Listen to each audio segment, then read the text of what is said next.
Hello everyone, it's Tarsher. Magluto taog, minudo, olive oil, then butter.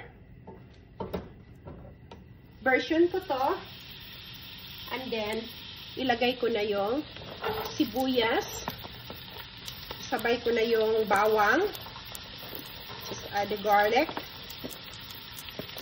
Kaya maraming niluto ko ng minudo dahil pamigay ko siya. Ipanghatag ni nako. Ibutang na nako ang karne. Belly ang gamit ko. Kaya ganyan ang itsura dahil nga binlance ko na siya ng vinegar. Lahat ng pagkain namin ay binablance ko talaga ng vinegar. Gulay at saka meat. Kahit ano. Tapos ito I just give away this food. Kahit ipamigay ko, ganun pa rin yung luto ko. Binablance ko pa rin ng vinegar.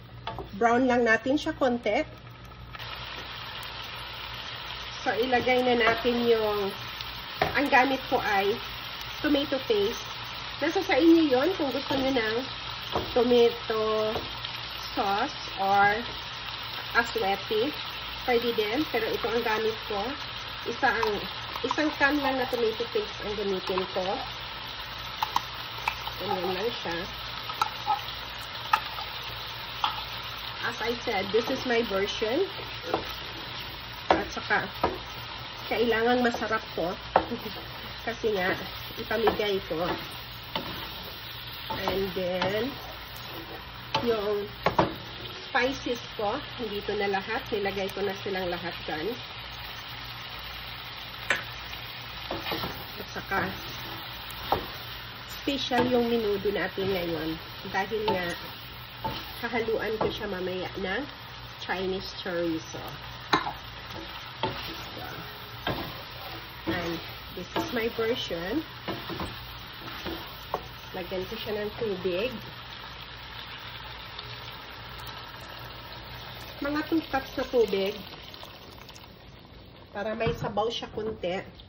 Madali lang lumambot yung mga karne dito. So, hindi siya magtatagal. I-simmer lang natin siya ng 5 minutes to medium-low. So, ato nang i-add ang patatas. Anya. Ana lang siya kadali. Daghani siya kaayo kay. As I said, I just give this food, all of them. I-mix ko lang siya.